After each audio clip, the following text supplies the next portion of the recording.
Bible கரங்கள் எடுத்துக்கலாம். தேவனுடைய வார்த்தை சொல்லுகிறது, மனுஷன் அப்பத்தினாலே மாத்திரமல்ல, தேவனுடைய வாயிலிருந்து புறப்படுகிற ஒவ்வொரு வார்த்தையினாலும் பிழைப்பான் என்று எழுதியிருக்கிறது. இதில் எழுதியிருக்கிற வார்த்தைகளை நான் விசுவாசிக்கிறேன். இயேசு கிறிஸ்து நாமத்தில் எல்லா நன்மைகளையும் பெற்றுக்கொள்வேன். ஆமேன். 1 யோவான் 5ஆம் அதிகாரம் 1, 4, 5 நான் வாசிக்கிறேன். இயேசுவானவரே கிறிஸ்து என்று விசுவாசிக்கிற எவனும் தேவனால் பிறந்திருக்கிறான். பிறப்பித்தவரிடத்தில் அன்பு கூறுகிற எவனும் அவரால் பிறப்பிக்கப்பட்டவனிடத்திலும் அன்பு கூறுகிறான். நாம் தேவனிடத்தில் அன்பு கூர்ந்து அவருடைய கற்பனைகளை கை கொள்ளும்போது தேவனுடைய பிள்ளைகளிடத்தில் அன்பு கூறுகிறோம் என்று அறிந்து கொள்கிறோம். நாம் தேவனுடைய கற்பனைகளை கை கொள்வதே அவரிடத்தில் அன்பு கூறுவதாம். அவருடைய கற்பனைகள் பாரமானவைகளும் அல்ல. தேவனால் பிறப்பதெல்லாம் உலகத்தை ஜெயிக்கும். நம்முடைய விசுவாசமே உலகத்தை ஜெயிக்கிற ஜெயம். இயேசுவானவர் தேவனுடைய குமாரனை அன்றி குமாரன் என்று விசுவாசிக்கிறவனை அன்றி உலகத்தை ஜெயிக்கிறவன் யாராமே. அப்போ இந்த மாலை வேளையில் நம் தேவரகமான விசுவாசத்தை பார்த்து வருகிறோம். அந்த தேவரகமான விசுவாசத்தை ஏன் தொடர்ந்து பார்க்குறோம் அப்படின்னு சொல்லும்போது, வேதம் சொல்லுகிறது விசுவாசத்தினால நீதிமான் பிழைப்பான். நம்முடைய வாழ்க்கை எதன் அடிப்படையில் இருக்குதுன்னா விசுவாசத்தின் அடிப்படையில் இருக்குது. எந்த விசுவாசத்தின் அடிப்படையில் இருக்கிறத நான் பார்க்குறோம். விசுவாசத்தின் அடிப்படையில் தான் இருக்குது.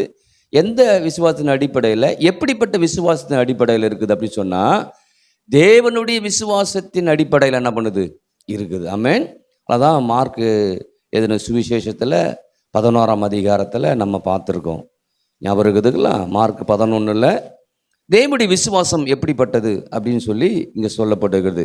தேவனுடைய விசுவாசம் எப்படிப்பட்டது? அவர் மரத்தை பார்த்து இதில் ஒருவனும் ஒரு கனியும் புசியாது இருக்க கடவன் அப்படின்னு சொல்கிறாரு. சொன்ன உடனே அது நடந்துருச்சு. ஆனால் நடந்ததை சீஷர்கள் பார்க்கவே இல்லை.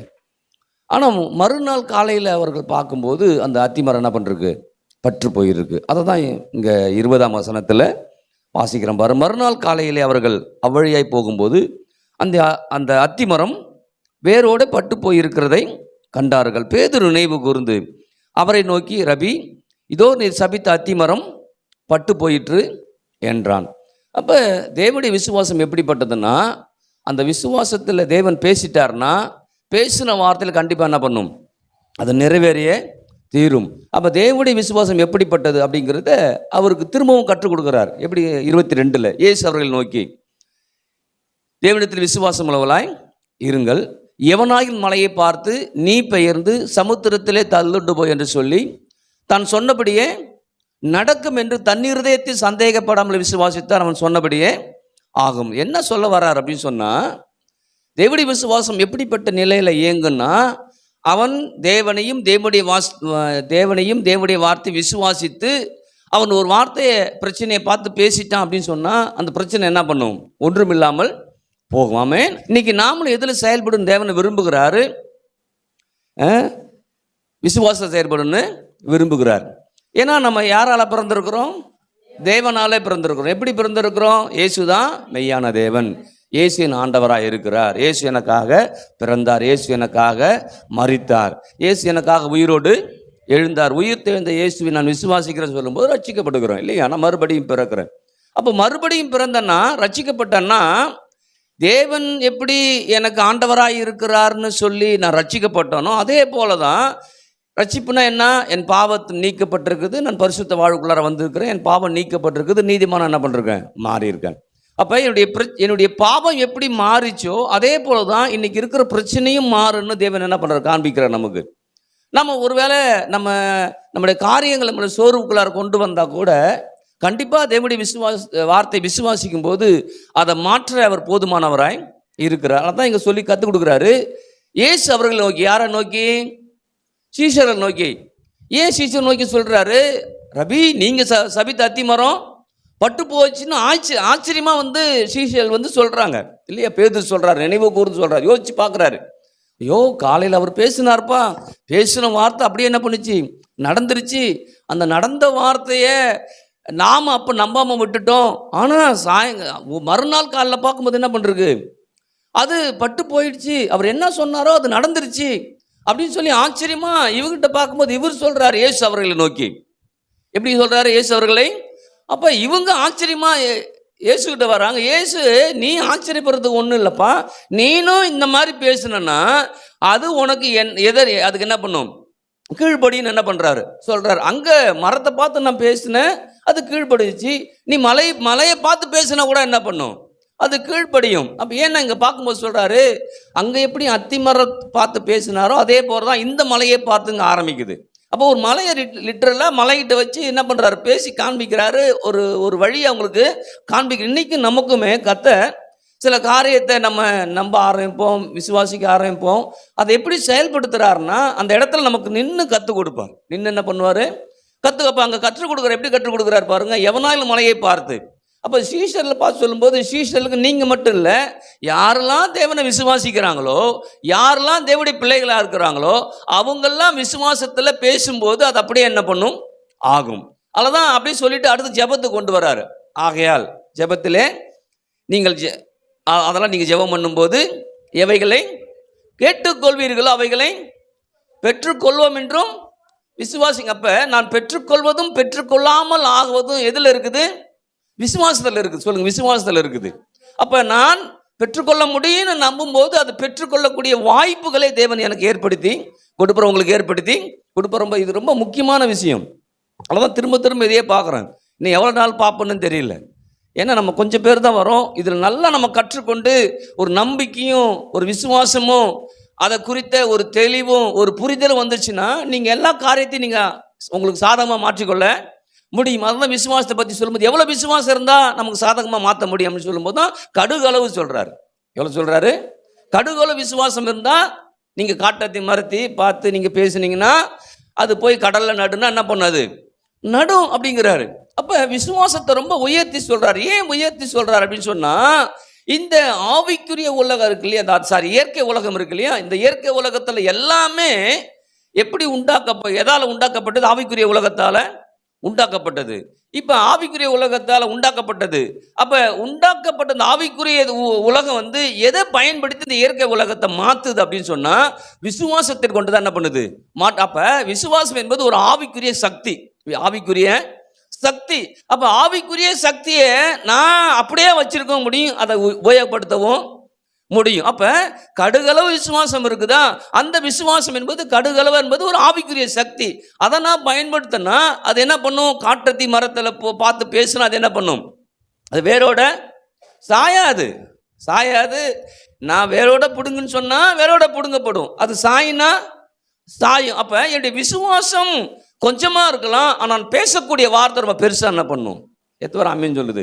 அதுக்காக தான் நம்ம கோலியாத்தை பற்றிலாம் பார்த்தோம். தாவீது கோலியாத்தை பற்றி பார்த்துருக்கோம், ஞாபகம் இருக்குதுக்கலாம். ஏற்கனவே அவன் அந்த கோலியாத்தை வீழ்த்த முடியல, இன்னும் வீழ்த்த முடியலங்க, இன்னும் வீழ்த்தலை. ஆனால் வீழ்த்துவதற்கு முன்பாக எப்படி வீழ்த்துவன்னு அவன் பேசுகிறான். என்ன பண்ணுறான், பேசுகிறான். அப்போ என்னெல்லாம் அவன் பேசுனானோ அதை அப்படியே வீழ்த்தினான் இல்லைங்களா. அப்போ நீங்கள் யோசிக்கணும், அப்போ எவனாயிலும் மலையை பார்த்து நீ பெயர்ந்து சமுத்திரத்தில் தள்ளுண்டு போய் என்று சொல்லி தான் சொன்னபடியே, யார் சொன்னபடியே, நான் சொன்னபடியே அது நடக்கணும், நான் நம்பணும், நான் விசுவாசிக்கணும். எத்தனை பேர் ஆமீன் சொல்லுது.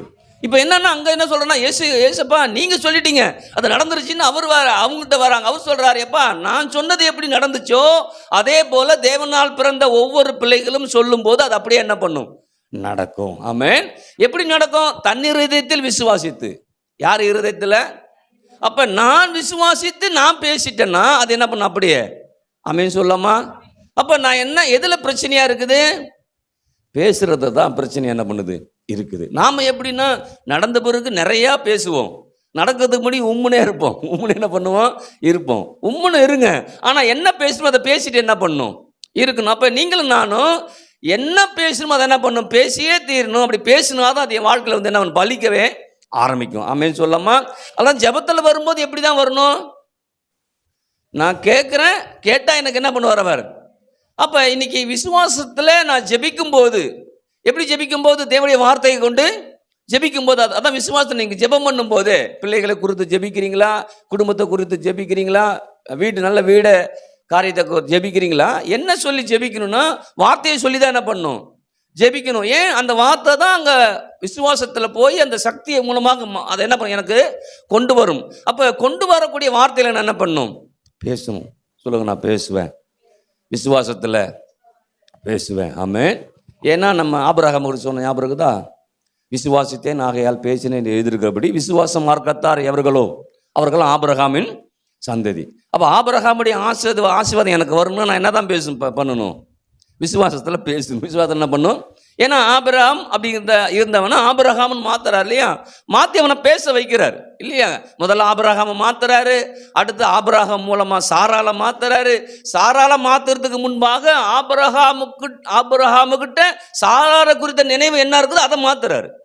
ஞாபகம் இருக்குதா? போன வாரம் பார்த்தது. அது நமக்குலாம் அதில் மாறணும். ஏன்னா நமக்கு சில நேரத்தில் இவங்க கேட்க மாட்டாங்க, அவங்க கேட்க மாட்டோம், நமக்கு தெரியும். நாமளே முடிவு பண்ணுறோம் அவங்க கேட்க மாட்டாங்கன்னு. அவங்க கேட்க மாட்டோன்னு உனக்கு எப்படி தெரியும்னு கேட்டோம்னா தான் நமக்கு பிரச்சனையா என்ன பண்ணுது இருக்குது இல்லையா? அப்போ நம்ம என்ன பண்ணுறோம்? அவங்களுடைய உரிமையை நான் எடுத்துக்கிறேன். அப்போனா எனக்குள்ளார ஒரு எண்ணம் வந்துருச்சு, அவங்க கேட்க மாட்டாங்கன்னு. அப்படிதான் சாராலும் ஆபிரகாமுக்குள்ள பிரச்சனை. ஆபிரகாமை சரி பண்ணுறார் ஆண்டவர். ஆனால் சாராள்கிட்ட போனால் சாரால் என்ன சொல்லுவாங்க? அட போயா 90 வயசு ஆகி போச்சு, எனக்குள்ள தெரியும் என் கதை, உனக்கு எப்படி தெரியும் தான் சொல்லுவாங்க. ஆமாம் தானே? ஆனால் என்ன பண்ணுறாங்க? அவங்ககிட்ட இருக்கிற நிலைமை இவருக்கு தெரியுது. யாருக்கு தெரியுது? ஆபிரகாமுக்கு தெரியுது. சாராவோட நிலை ஆபிரகாமுக்கு தெரியுது. இன்னைக்கு நம்முடைய குடும்ப நிலை தெரியுதா? தெரியுது நமக்கு. அது எப்படி மாறும்? அது தானா மாறாது. எப்படி மாத்துறது? முதல்ல எனக்குள்ளார மாற்றம் வரணும். எத்தனை பேர் ஆமேன்னு சொல்லுது? அதுதான் முதல்ல ஆபிரகாமை மாத்துறார். எத்தனை பேர் ஆமேன்னு சொல்லுது? அதுதான் அங்கே முதல் மனுஷன் ஆதாம் ஒரு தவறு, அதாவது பாவம் செய்கிறான் இல்லையா? முதல்ல பாவம் செஞ்சவொடனே ஆண்டவர் யார்கிட்ட தான் வர்றாரு? ஏன் ஆதாம்கிட்ட வர்றாரு? அவன் தான் ரெப்ரசன்டேட்டிவா முதல்ல இருந்தான். அவன்கிட்ட தான் ஆண்டவர் சொல்றாரு. ஏவாள் இல்லாத இருக்கும்போதே ஆதாம்கிட்ட சொல்றாரு. அதாவது முதல்ல யார்கிட்ட வந்து கேட்குறாரு? அவரு ஆதாம்கிட்ட வந்து கேட்குறப்ப யோசிச்சு பாருங்க. இன்னைக்கு கர்த்தர் உங்கள்கிட்ட தான் கேட்பாரு. சத்தத்தை காணணும். நாம என்னன்னா, நான் என்னங்க பண்ணுவாண்டவரே, நான் என்ன பண்ணுவாண்டவரே, அந்த ஆதாம் சொல்றோம், நான் என்ன பண்ணுவாண்டவரே, நீங்க உண்டாக்குன அந்த ஸ்திரீ தான் எனக்கு அப்படின்னு சொல்கிறோம். ஸ்திரீயை கேட்டு அது என்ன பண்ணுது? நான் என்ன பண்ணுவேன்? சர்ப்பம் என்ன வஞ்சித்துது. அப்படி ஏன் அப்படின்னா யாரும் அதற்கு பொறுப்பெடுக்கவே இல்லை. யாரும் பொறுப்பெடுக்கவே இல்லை. அதான் நீங்கள் இந்த உலகத்தில் பார்த்தீங்கன்னா ஏதாவது நன்மை நடந்துச்சுன்னா, இப்போ ஒரு நன்மை வந்துச்சுன்னா, ஆஹா இது மைக்கேல் பிரதர் வந்துச்சுன்னு சொல்லிடுவோம். ஏதோ ஒரு தீமையோ கஷ்டமோ என்ன பண்ணுவோம்? இந்த ஆண்டவர் தாங்க நம்பினேன். ஏன்னா நம்ம என்னன்னா, தீமைன்னு வந்துட்டா அது ஆண்டவர் பொறுப்பு, நல்லது நடந்தால் நம்ம பொறுப்பாயிடுது. அல்லேலூயா. அப்போ நாம் என்ன நினைக்கிறோம்? ஆண்டவருக்கு அப்படின்னு இல்லைங்க, எல்லாத்துக்கும் நான் பொறுப்பெடுக்கிறேன். எத்தனை ஆமேன்னு சொல்லுது? அன்னைக்கு ஆதாம் ஏவாள் அந்த பிரச்சனையில் ஆதாம் பொறுப்பெடுக்காமல் விட்டுட்டான். பொறுப்பெடுக்காமல் விட்டுதால தான் மனுக்குலமே பாவத்திலையும் சாபத்திலையும் அக்கிரமத்திலையும் என்ன பண்ணுச்சு? போயிடுச்சு. அது ஏன்னா நம்ம யோனா பற்றி பார்த்துருக்கோம்ல, ஸ்டோரி சொல்லியிருக்காங்க, பிள்ளைங்க சொல்லுவாங்க பாருங்கள் ஸ்டோரி. அன்னைக்கு அந்த கடல் சீற்றத்தில் இல்லையா, கப்பலில் போகும்போது சீற்றம் வருது, காற்றடிக்குது, கப்பல் கவுந்தர் மாதிரி தெரியுது. எல்லாரும் யோசிக்கிறாங்க, என்ன பிரச்சனையாக இருக்குன்னு பார்க்குறாங்க. அப்புறம் யோசிச்சு இவனை போய் கூப்பிட்டு வராங்க, தூங்கிட்டு இருக்கவனை எழுப்பிட்டு வராங்க. எழுப்பிட்டு வரும்போது இவன் அந்த அந்த அட்மாஸ்பியர்லாம் பார்க்குறான். பார்த்தவொடனே இவனே முடிவு பண்ணுறான், இந்த பிரச்சனைக்கு காரணம் நான் தான். அம்மா தானே, இல்லைன்னா இப்போ நம்மளா தான் என்ன பண்ணிருப்போம்? எனக்கு தெரியாதுப்பா, அது எனக்கு அதுக்கு பிரச்சனையே இல்லை, வேற எவனாவது இருக்கும், அவனை தூக்கி வேணா வெளில உள்ள போடு, என்ன மட்டும் போட்டுறாத. அவன் பாருங்க, அவனுக்கு கரெக்டாக ஐடென்டிஃபை பண்ணுறான், இந்த பிரச்சனை வேற யாராலையும் இல்லை. இன்னைக்கு தான் சொல்கிறேன். அதுக்காக என்னத்துக்கு இப்போ கடலில் போடலாமா? இல்லை, என்னை கொண்டு ஏதோ செய்ய விரும்புகிறார். ஆமென். அப்போ அவன் என்ன பண்ணுறான்? நான் பொறுப்பெடுக்கிறேன். எதுக்கு பொறுப்பெடுக்கிறேன் நான்? இந்த எல்லா பிரச்சனைக்கும் எதுக்கு? கடல் கொந்தளிக்கிறதுக்கு, கப்பல் கவிழ போகிறதுக்கு, எல்லாத்துக்கும் பொறுப்பு நான் தான், இல்லைங்களா? அப்படி பொறுப்பு எடுத்தால் தான் கர்த்தர் அவனை பாதுகாத்தார். அல்லேலூயா. அவனு அங்கே ஆதாம் மாதிரி கதை சொல்லி தான் என்ன பண்ணிருப்பாரு? யோசிச்சு பாருங்களேன். எப்பயுமே சில காரியங்கள் வரும்போது அதை நாம் பொறுப்பு எடுத்துக்கணும். என்ன பண்ணணும்? அதான் நீங்கள் யோசிச்சு பாருங்களேன். இந்த ஒரு மாவட்ட அளவில் ஏதாவது பிரச்சனை இருந்துச்சுன்னா அதுக்கு யார் தான் பொறுப்பு? கலெக்டர் தான் பொறுப்பு. அதெல்லாம் எனக்கு தெரியாது அப்படின்னு சொல்லவே முடியாது. ஏன்? அவர் தாங்க இந்த கடலூர் மாவட்டத்துக்கு அவர் தான் அதுக்கு பொறுப்பு என்ன பண்ணுது. அப்போ அவர் பொறுப்பற்ற நிலையில் அதெல்லாம் எனக்கு சம்மந்தம் இல்லை அப்படின்னு சொன்னார்னா அவர் அந்த அந்த கலெக்டருங்கிற பதவிக்கு அவர் தகுதி இல்லாதவர். அப்போ யோசிச்சு பாருங்க, இன்னைக்கு நான் ஒரு காரியத்தை ஏதோ பிரச்சனையா ஏதோ காரியமா நான் பொறுப்பெடுக்கணும். பொறுப்பெடுத்து அதை நான் மாற்றுவதற்கு அந்த தேவன்ட்ட என்ன பண்ணணும், போகணும். அப்போ இங்கே ஆண்டவர் கற்றுக் கொடுக்குறாரு. அங்கே சீஷர்கிட்ட என்ன கற்றுக் கொடுக்குறாரு? அவர்கள் நோக்கி எவனாலே மலையை பார்த்து நீ பெயர்ந்து சமுத்திரத்திலே தள்ளுண்டு போய் என்று சொல்லி தான் சொன்னபடியே நடக்குன்னு நீ பொறுப்பெடுத்துட்டன்னா அந்த விசுவாசமானது உனக்கு என்ன பண்ணும், காரியத்தை செய்யும். ஆமென் சொல்லலாமா? ஹல்லேலூயா. அப்போ எத்தனை பேர் இன்னைக்கு பொறுப்பெடுக்குது?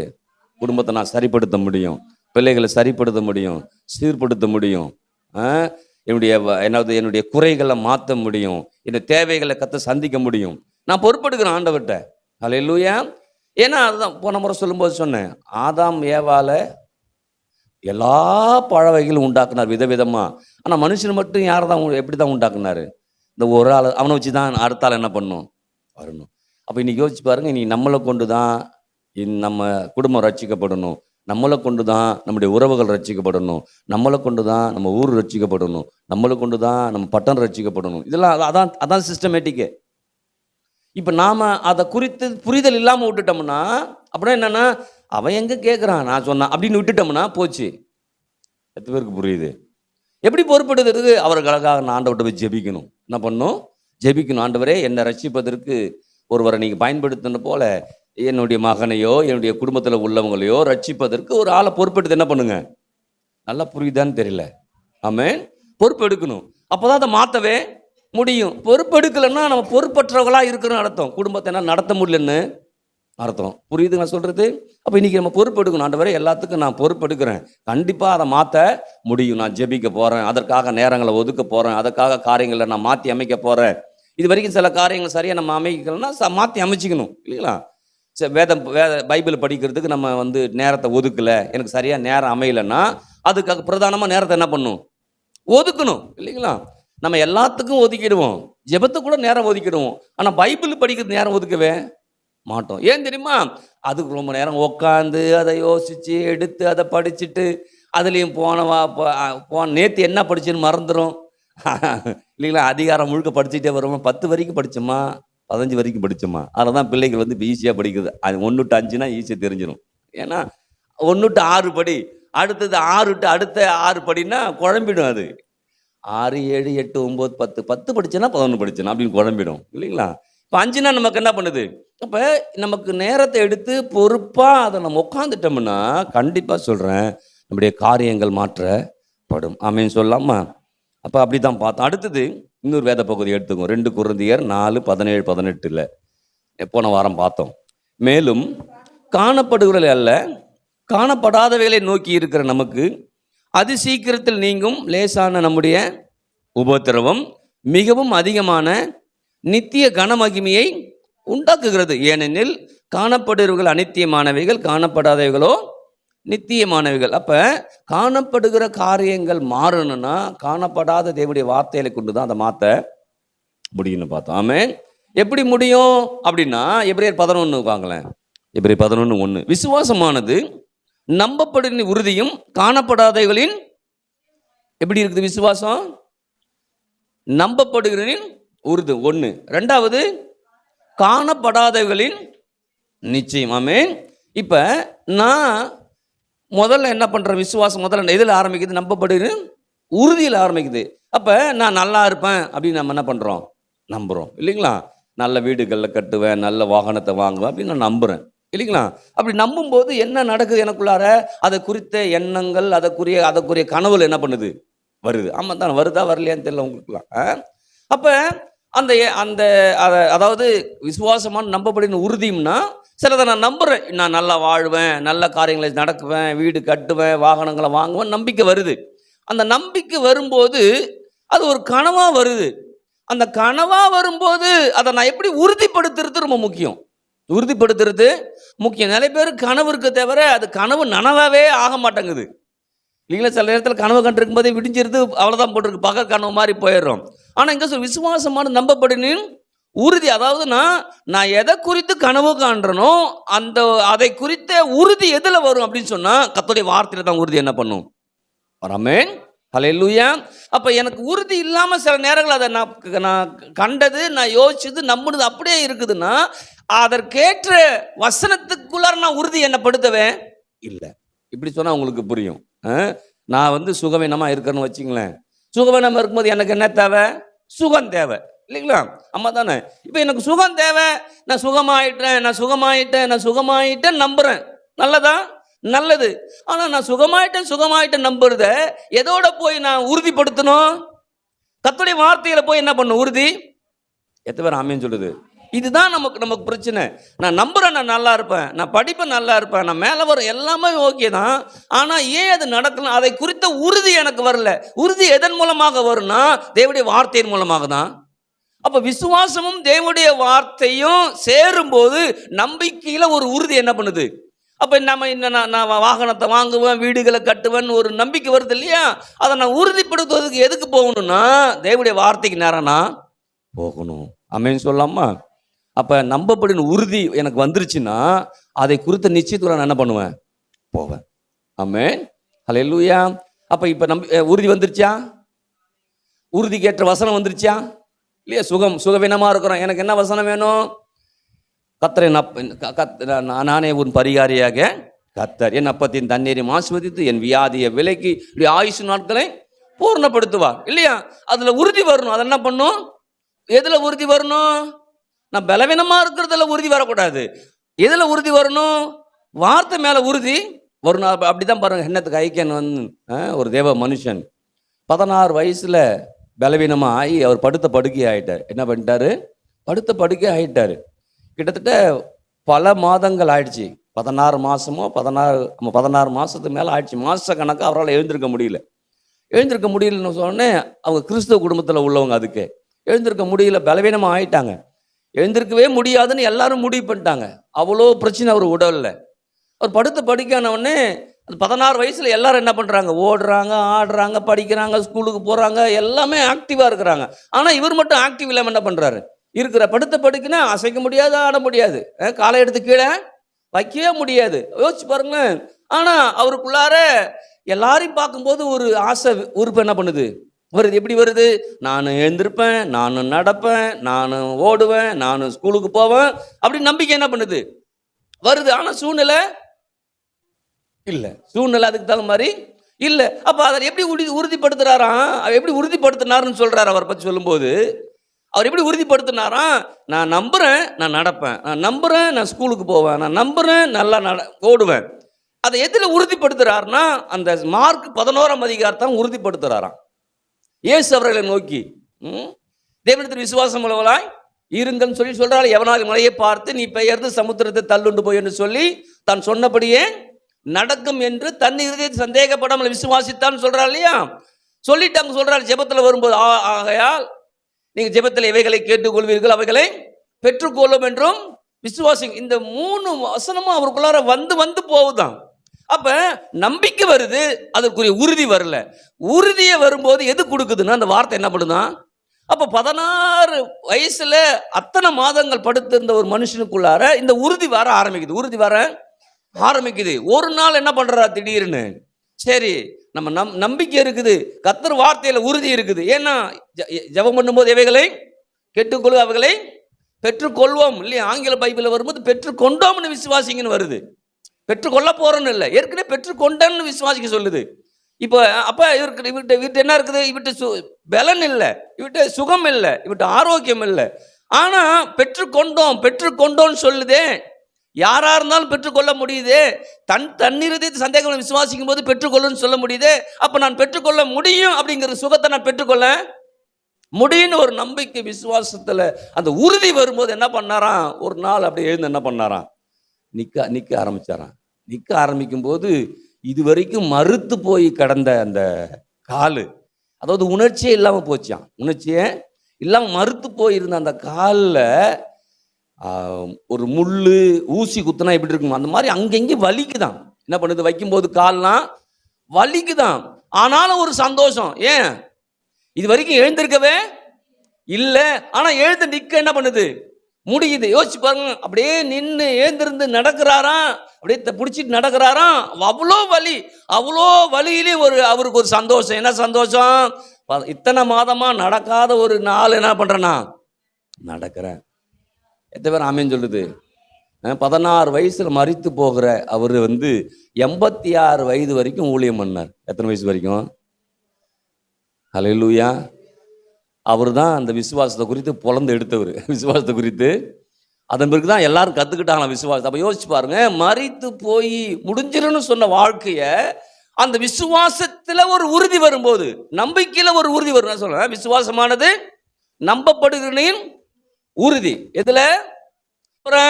நான் நல்ல வீடை கட்டுவேன், வேலைக்கு போவேன், சம்பாதிப்பேன், அதை பண்ணுவேன், நம்புறோம்.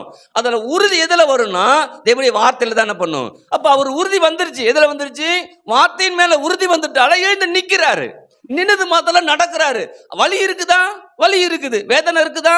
வேதனை இருக்குது. ஆனா எழுந்தாரு, நின்னாரு, நடந்தாரு, திரும்ப படுத்துட்டாரு. ஆனா திரும்ப எழுந்திருந்தாரு, நடந்தாரு, நடந்து கொண்டே இருந்தாரு. அப்புறம் எல்லாருக்கும் விசுவாசத்தை என்ன பண்ணார்? அவரு போதிச்சார். ஆமென். அப்ப இன்னைக்கு நீங்க முடிவு பண்ணும், நான் எதுல உறுதியா இருக்கணும்? தேவனுடைய வார்த்தையில உறுதியாய். ஆமென் சொல்லலாமா? எதுல உறுதியா இருக்கணும்? தேவனுடைய வார்த்தையில உறுதியா. அப்ப தேவனுடைய வார்த்தை நான் உறுதியா இருந்துட்டேன்னா அது எனக்கு கண்டிப்பா நிறைவேறியே தீரும். ஆமென். அப்ப விசுவாசமானது நம்பப்படின உறுதினா எதை நம்புறேன்? நல்லா இருப்பேன்னு நம்புறேன். கரெக்ட். நல்லா இருப்பேன்னு நம்புறதுக்கு என்னங்க வசனம்? நான் நீடி ஆயில் இருப்பது என்ன வசனம்? அதுல தான் உறுதி என்ன பண்ணும் வரணும். ஆமென். வீடு கட்டிடுவேன். எப்படி கட்டுறது? கம்பி வேணும், ஜல்லி வேணும் இல்லைங்களா, ஆள் வேணும், இடம் வேணும், எவ்வளோ இருக்குது இல்லையா? அப்ப எதை நம்புறது? ஜல்லி வரும்னு நம்புறேன். ரைட்டு. ஜல்லிக்கு காசு யார் கொடுக்கறது? நிறைய இருக்கு, நிறைய. அப்ப உறுதி, ஒவ்வொரு காரியத்துக்கும் உறுதி தேவனுடைய வார்த்தையில வரணும். வந்துருச்சுன்னா கண்டிப்பா அதை கண்ணால பார்க்க. ஆமென் சொல்லலாமா? ஹல்லேலூயா. அதுதான் பைபிள் சொல்லுது, தரிசித்து நடவாமல் விசுவாசித்து நடக்கணும். எப்படி நடக்கணுமா? தரிசித்துனா என்ன? பார்க்கிறத நம்பி வாழாம, நான் எதை பார்க்கலையோ அதை விசுவாசித்து நம்ம என்ன பண்ணும் வாழணும். ஆமென் சொல்லலாமா? நல்ல வீடு கட்டுவேன். சத்தத்தை கட்ட முடியுமா? கண்டிப்பா கட்டுவாமே. அப்ப இன்னைக்கு நல்லா நீங்க முடிவு பண்ணும், விசுவாசமான நம்பப்படின் உறுதியும் காணப்படாதவர்களின் நிச்சயமா என்ன இருக்குது? காணப்படாதவர்களின் நிச்சயமா இருக்குது. இதுக்கு சொன்னா புரியும். அதுல உறுதி வந்துருச்சியா? இப்ப நிச்சயம் வரணும். என்ன பண்ணும்? நிச்சயம் வரும். நிச்சயம் எப்படி வருது? இங்கடா அது ஒரு 50 ரூபா வச்சிருந்தா அதையும் காணும்.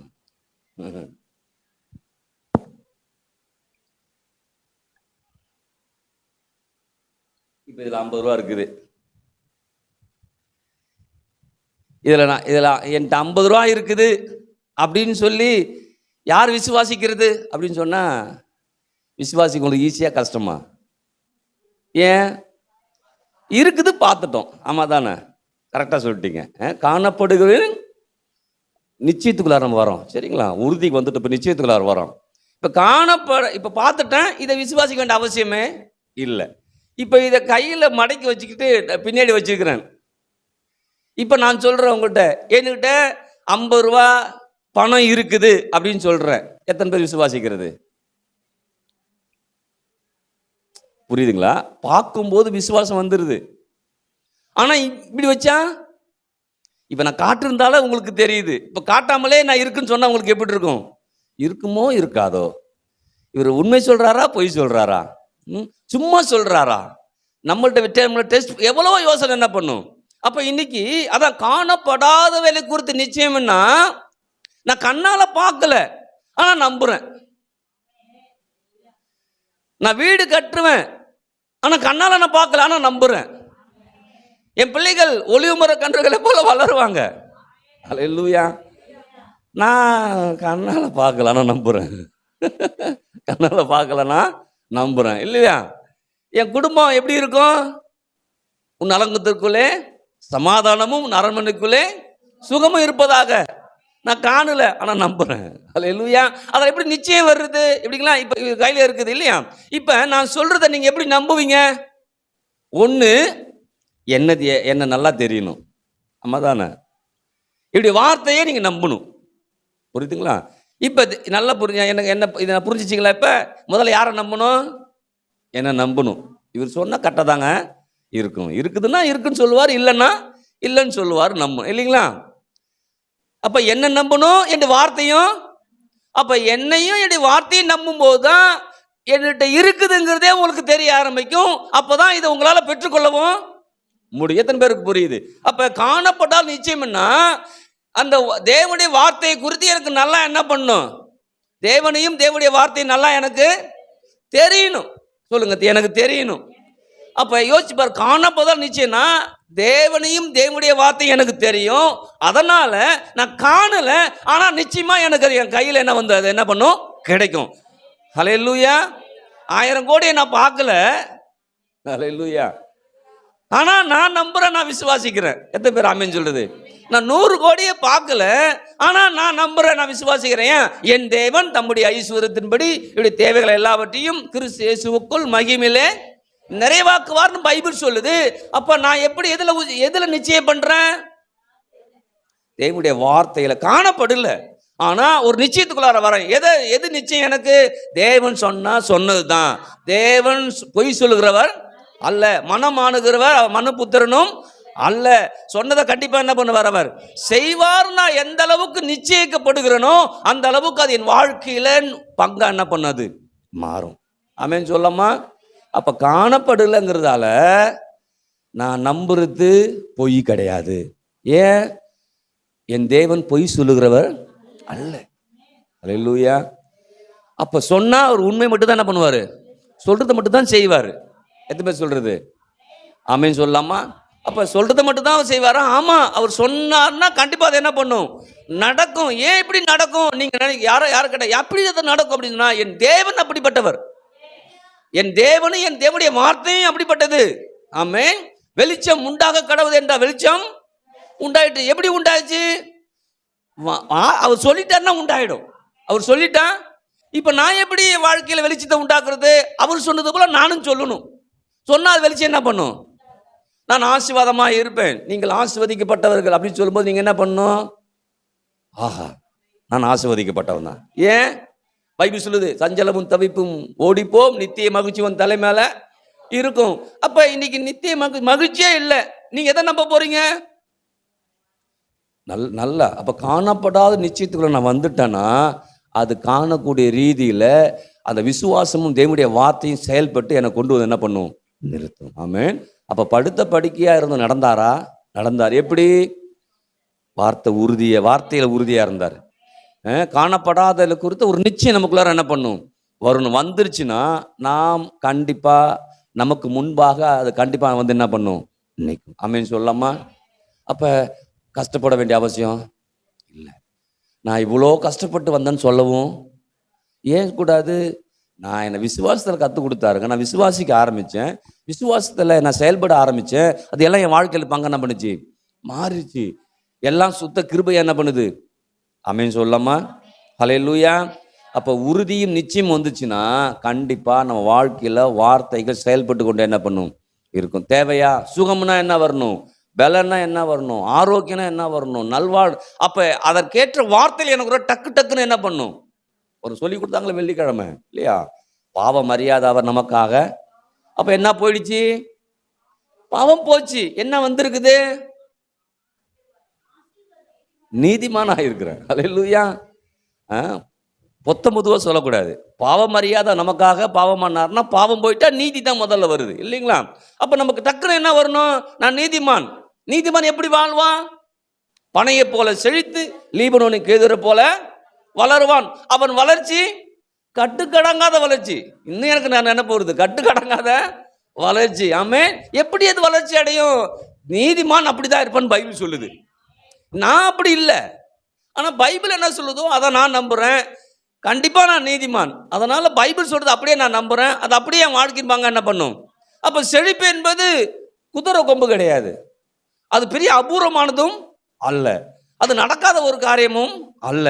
ஏன்? நீதிமான் பனையை போல செழித்து லீபனோனின் கேதுரை போல வளருவான். கண்டிப்பா வளர்ச்சி உண்டு. ஆமென் சொல்லுங்க. வளருவேன். அல்லேலூயா. என்னுடைய வளர்ச்சி கட்டுக்கடங்காத வளர்ச்சி. ஆமென். அப்போ அந்த பனை மரத்துக்கு எங்கேருந்து தண்ணி வரும்? பனை மரம் எங்கே இருந்தாலும் உறிஞ்சி எடுத்துருது. அல்லேலூயா. எங்கே இருந்தாலும் எனக்கு ஊற்று என்ன பண்ணும் கர்த்தர். சரி, அல்லேலூயா. சொல்லுங்கள், ஊற்று கண்களை கர்த்தர் எனக்காக திறக்கிறார்.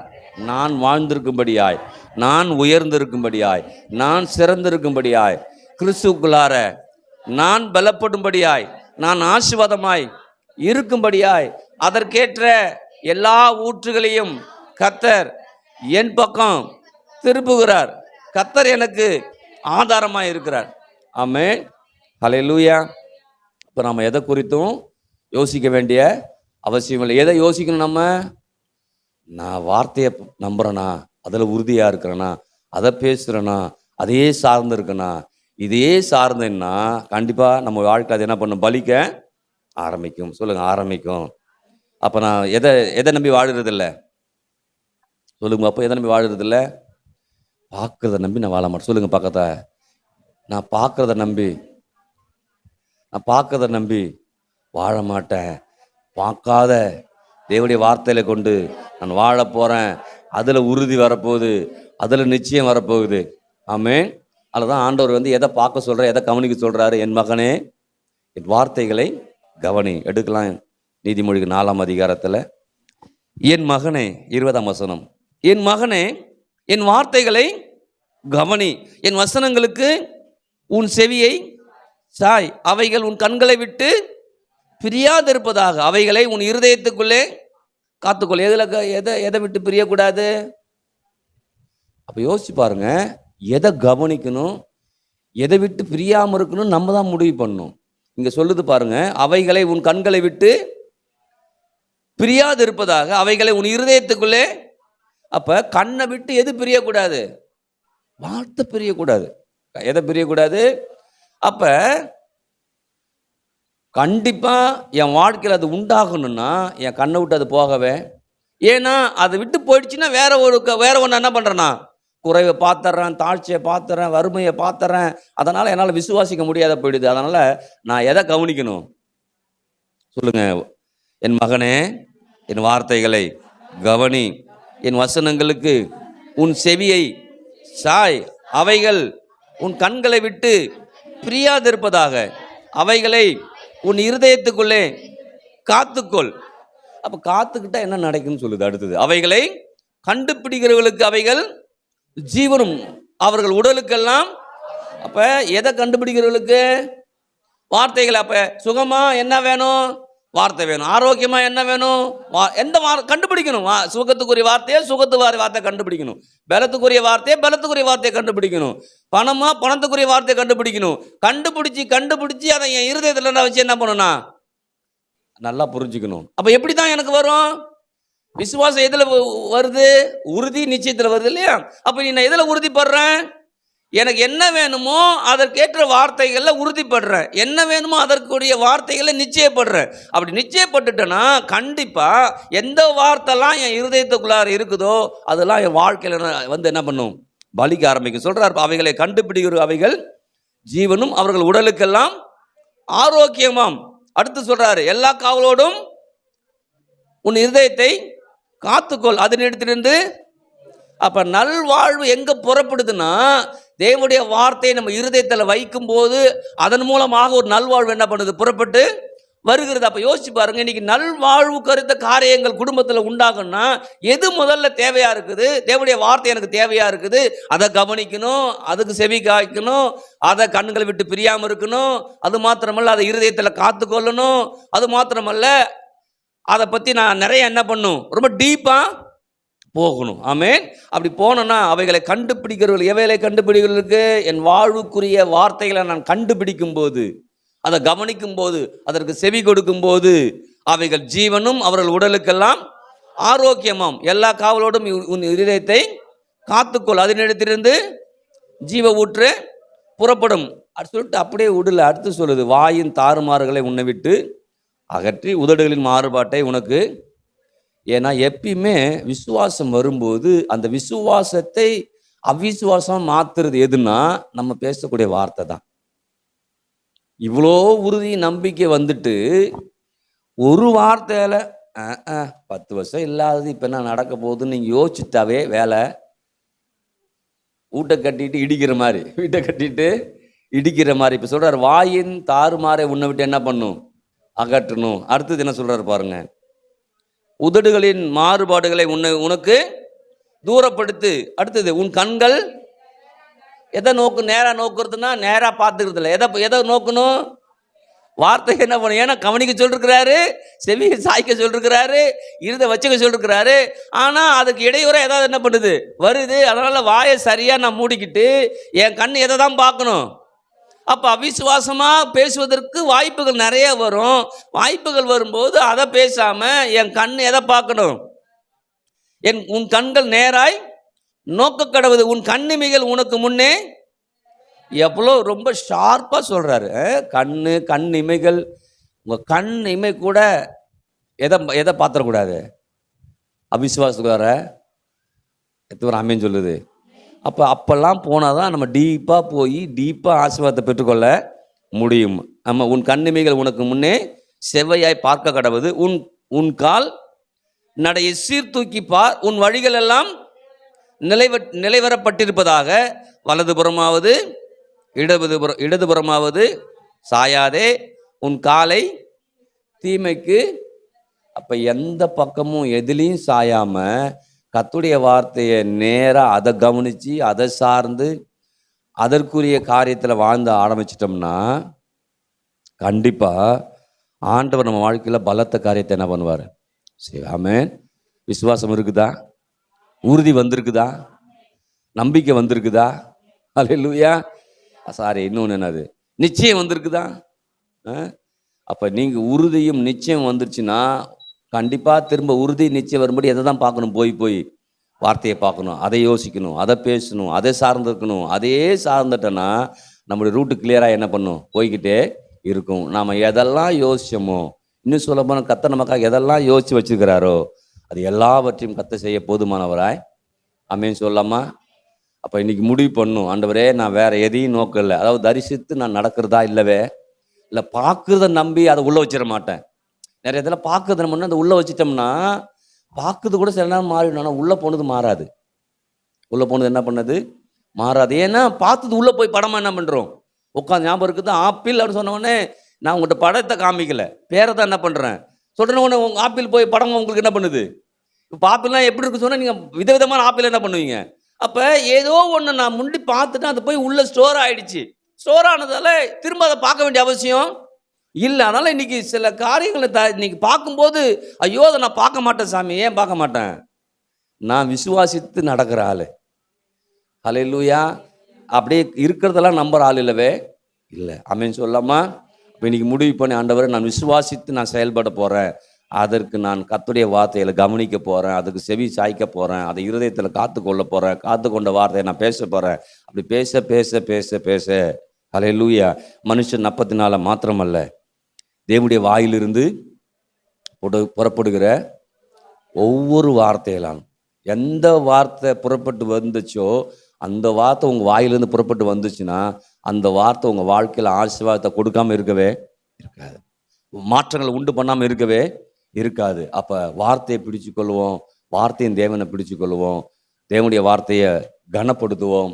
இந்த வார்த்தை நம்மளை கனப்படுத்த போதுமானதாக என்ன பண்ணுது இருக்குது. எழுந்திருக்கலாமா?